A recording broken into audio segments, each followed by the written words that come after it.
Good morning, everyone, and welcome to our September Shotski service. It's wonderful to see you all again here. As many of you know, we took a break in August after August Shotski, so this is our first service after about a month. I hope everyone had the time to rest and recover from the busy Obon season. Over the break, I had the opportunity to read a book titled Stories of Animals and Buddhism. The book is originally in Japanese, but this is the translated title. Besides Higashi is called Shinshu Otaniha sect, and then Nishi is Honpa Honganji-ha tradition. So besides, it's a very common tradition in America. We have Higashi, and then over there's Nishi temple. But besides those two, Jodo Shinshu is actually divided into 8 other denominations. One of these is the Koshoji-ha tradition, whose successor to the chief abbot is a 30-year-old woman named Reverend Sayaka Hanazono. When she was in college, she majored in veterinary medicine and has extensive experience and knowledge with animals. In the book, she shares her experiences, many from her time as a college student, and the lessons she learned from animals. One story that particularly stuck with me involved her final research project before graduating. For her experiments, she used 8 laboratory mice and repeated the experiment multiple times to gather sufficient data. I didn't know this before, but animals like hamsters, ferrets, rabbits, dogs, miniature pigs, and monkeys are often used in experiments. In this chapter, she mentioned that she has 2 dogs, 1 cat, and 1 turtle as her pets. And she could never view them as animals to be tested on. However, once she puts her right coat on to conduct research, she suddenly loses her sympathy for the laboratory animals. From this experience, she realized that she unconsciously switches how she perceives the value of different animals. While we might not share the exact experiences as Reverend Sayaka Hanazono, I believe similar situations arise for many of us. For instance, many of us consume meat like chicken, beef, and pork without really considering that these were once living beings, and that our lives are dependent on other forms of life. Today, some people choose to be vegetarian or vegan for this reason, but even vegetables and plants are living things. In her book, she also shared her experience of visiting a slaughterhouse. I've never been to one myself, but I've watched the documentary in one of my classes that had a similar impact. In the video I watched, a group of middle school students visited a cattle slaughterhouse to observe the entire process. The moment when the cattle were shot and killed was captured, and it left a deep impression on me. It made me realize that many lives are involved in the process long before the meat reaches the grocery store. There are the animals themselves, the people who raise them, and those who are responsible for killing them, cutting their bodies open, and preparing them for sale. Until watching this video, I had never really thought about this process. I remember my first poem I recited when I was in 1st grade. It's called Ladybug. In English translation, it goes like this. Ladybug by Hiroshi Kawasaki. Even just one is still a ladybug. Even though I'm small, I carry the same life as an elephant.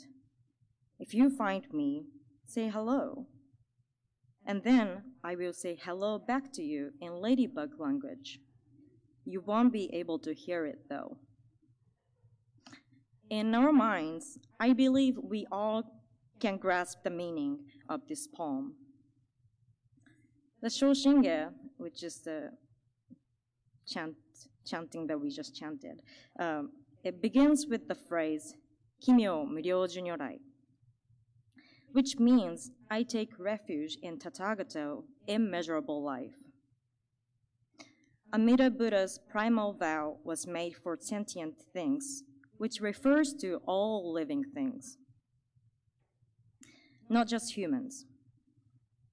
However, as human beings, we aren't capable of doing the same. For instance, I don't think I can entirely stop killing mosquitoes or spiders when I see one. And in order to live, I must continue eating, whether it's meat or vegetables. Originally, in Mahayana Buddhism, there are 5 basic precepts that should be followed.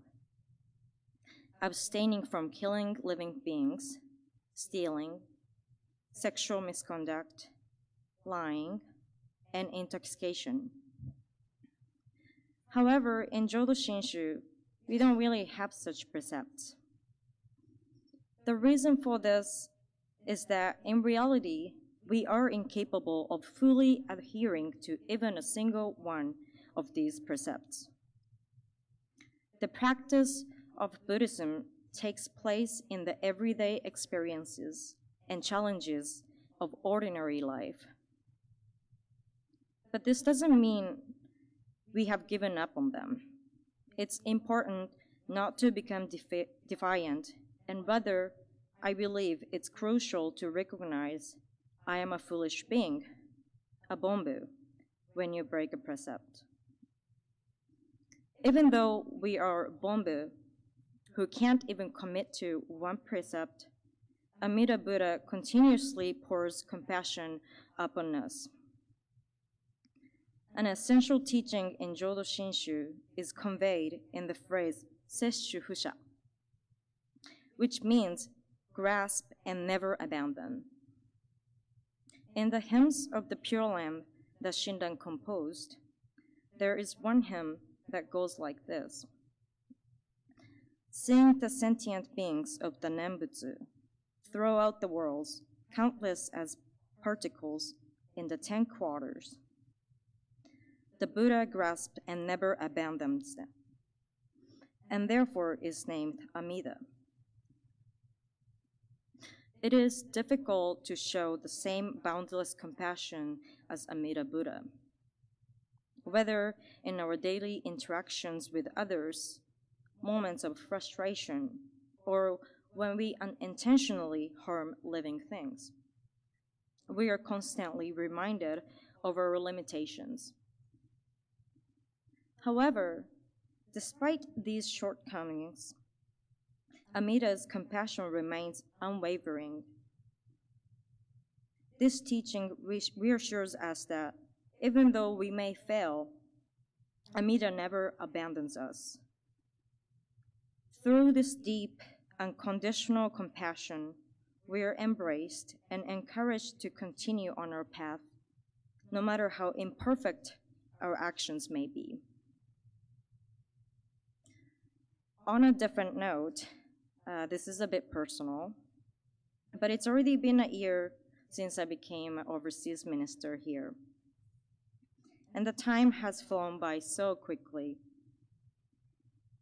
Throughout this year, I've had many incredible encounters with people. I've had the privilege of meeting many of our members, ministers from other temples, professors, and individuals from the Little Tokyo community, and among others. Through these interactions, I've come to truly appreciate the rich history and legacy of our temple, which has been passed down through generations. Additionally, this past year has deepened my connection to the teachings.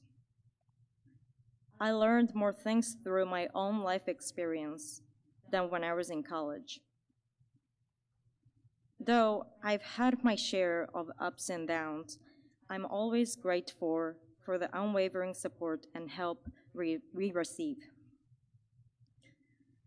Thank you for making your way to the temple today, and despite the heat waves that we are having. As Grace has mentioned in the beginning, for those who couldn't attend today, we have a running AC in both Hondo and downstairs in Social Hall, where we gather for refreshments after the service. So I'm hoping to see you soon in person, soon. Thank you so much.